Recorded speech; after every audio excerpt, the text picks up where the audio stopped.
Hi, Phyllis. My name is Lewis, and I have something to tell you.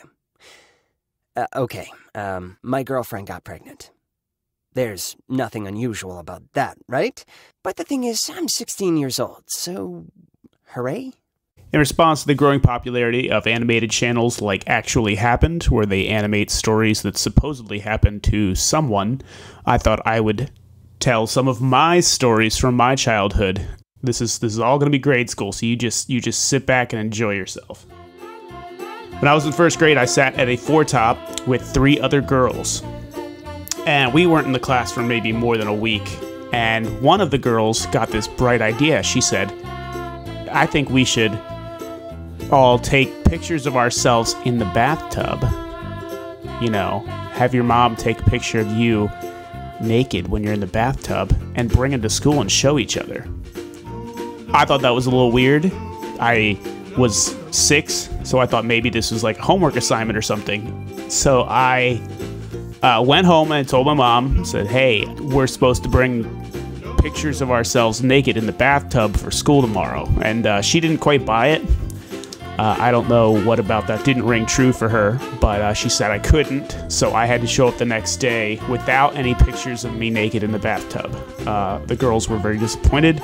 I can't remember if they had them, but if they did, I'd be really worried as to how they could have made that happen, particularly overnight, because back then they didn't have digital cameras. You had to have film developed at like your local pharmacy. There were a lot of steps that would have had to take place. Bear in mind, this is around the same time that I'm, kind of almost failing math because I put that 3 minus 3 equals 6. So, my understanding of the world is still quite shallow at this point. Third grade is where things start to get interesting. I was walking to school one day, and I noticed this little piece of rubber on the ground. It's kind of shaped like a rubber band, but not really. So I pick it up, because I'm 8 years old, and it was a rubber band, as far as I knew. So I took it to class, and I'm kind of just, playing with it in my hands, chewing on it, snapped it at one of my classmates or something. And then the teacher gets a nice glance at it, and she knows what it is immediately, because it's not a rubber band, it's actually a broken condom. It's just kind of like the ring, the base part of the condom. There's not like the whole little flute part where you put your thing in. Teacher says, that's a condom. And I'm like, what's that? And of course, none of my classmates know either, so I'm not a total dummy here. I have to sit down with the principal because this is concerning to them. They're trying to explain to me what it is.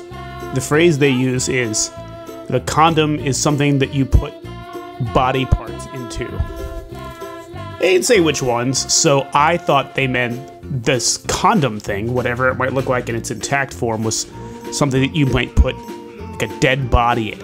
I don't know a whole lot about the world. This is a class in which we actually debated, as classmates, against the teacher about what states were states and which ones weren't.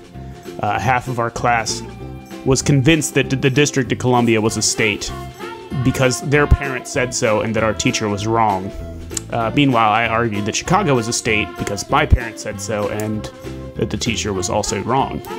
So I, thought that I was chewing on something that maybe had contained a corpse at some point. So I was worried for my own reasons. Nothing ever came of that, though. I have a birthmark on my face, and it kind of looks like, maybe a couple of pimples or something, but I've had it since I was born. My teacher was convinced that it was ringworm and had me sent to the nurse's office. It wasn't. I'm fine. But just the idea of being an 8-year-old kid with, like, worms in my face was quite terrifying. That was also the class where I met my first kid who skipped a grade. His name was actually Rudy, and he looked like a fetus. So in my school, they denied the existence of a program called tracking, which is where they would take the smartest kids in a class and put them in a class by themselves, and put kind of like the medium kids in a different class, and then put the dummies in one class of their own with a couple of smarter kids thrown in there just so like the grades wouldn't bottom out. Beginning 4th grade, I found out that I was going to be in what we refer to as the dummy class, and my mom was furious, and she went to the principal to get to the bottom of it. you know, I had reasonably good grades at the time, so I guess she thought that, like, I shouldn't have been in the dummy class. And she complained, and they did end up sticking me in the medium class. Yay.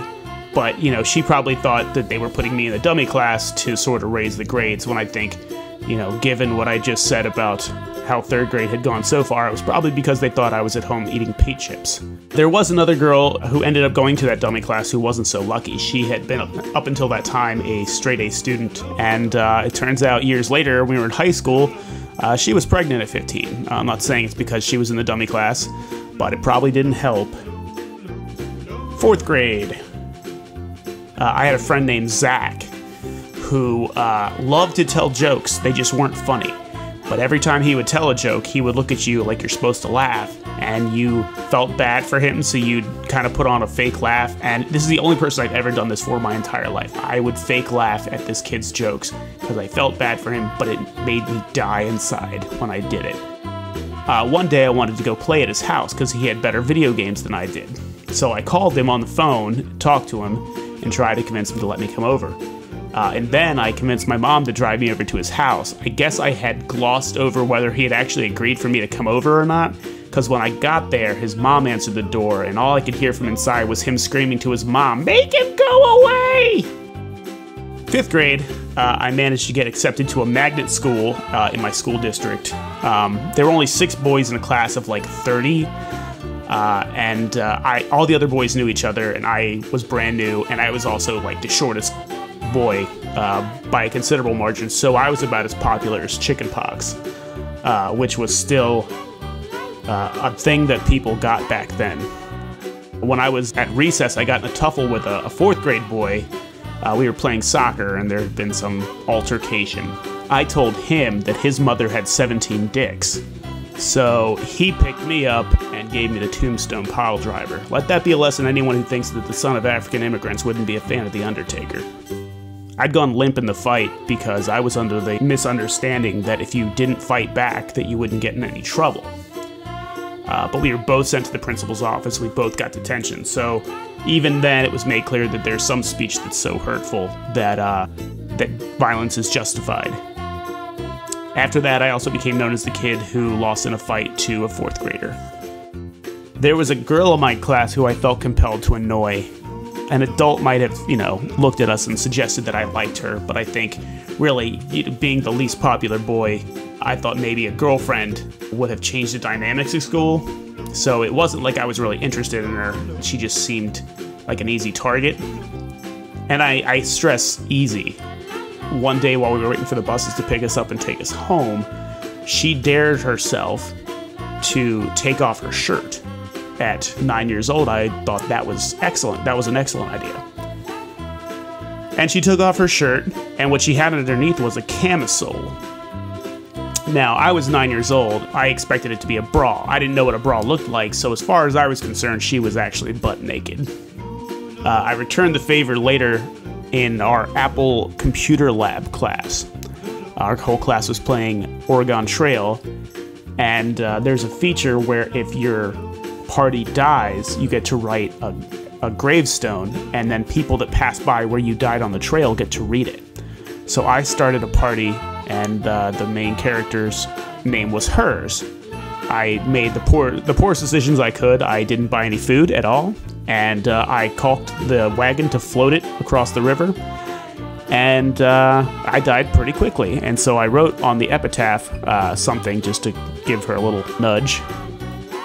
And then as soon as I clicked OK and posted it, I immediately regretted it, and a kind of wave of dread washed over me. Up until the time where the first person came across it, and they read it aloud to the class, and it said, "Here lies Lisa. Oh my God, my penis is growing." You see, back then, the idea that a female had a penis was a joke and not public policy. But she cried, and somehow I didn't get in any trouble for that. But if you think I didn't pay for my abuses, you're wrong. A girl who was a friend of my sister's wrote me a love letter that summer on Lion King stationery. She said that she wanted me to be the Simba to her Nala. And I was quite flattered. She wasn't my dream girl, but she was pretty, and I was turning 11. It was about time for me to settle down and start a family. But my mom got a hold of the love letter, and she was quite incensed. So she decided I was too young to have a girlfriend. So she called the girl's mother and told her that the answer was no. The ball-slapping sex that little girl was propositioning me for by giving me a love letter, comparing us to those sinners of the flesh, Simba and Nala, would be denied to me for many years after that. Many, many years. That's all I have for you this week. Thanks for checking out our channel. Don't forget to like, comment, subscribe, and hit that bell icon so you get notifications when we release new episodes. We got social media links in the description, and we should have a podcast out on iTunes and Stitcher.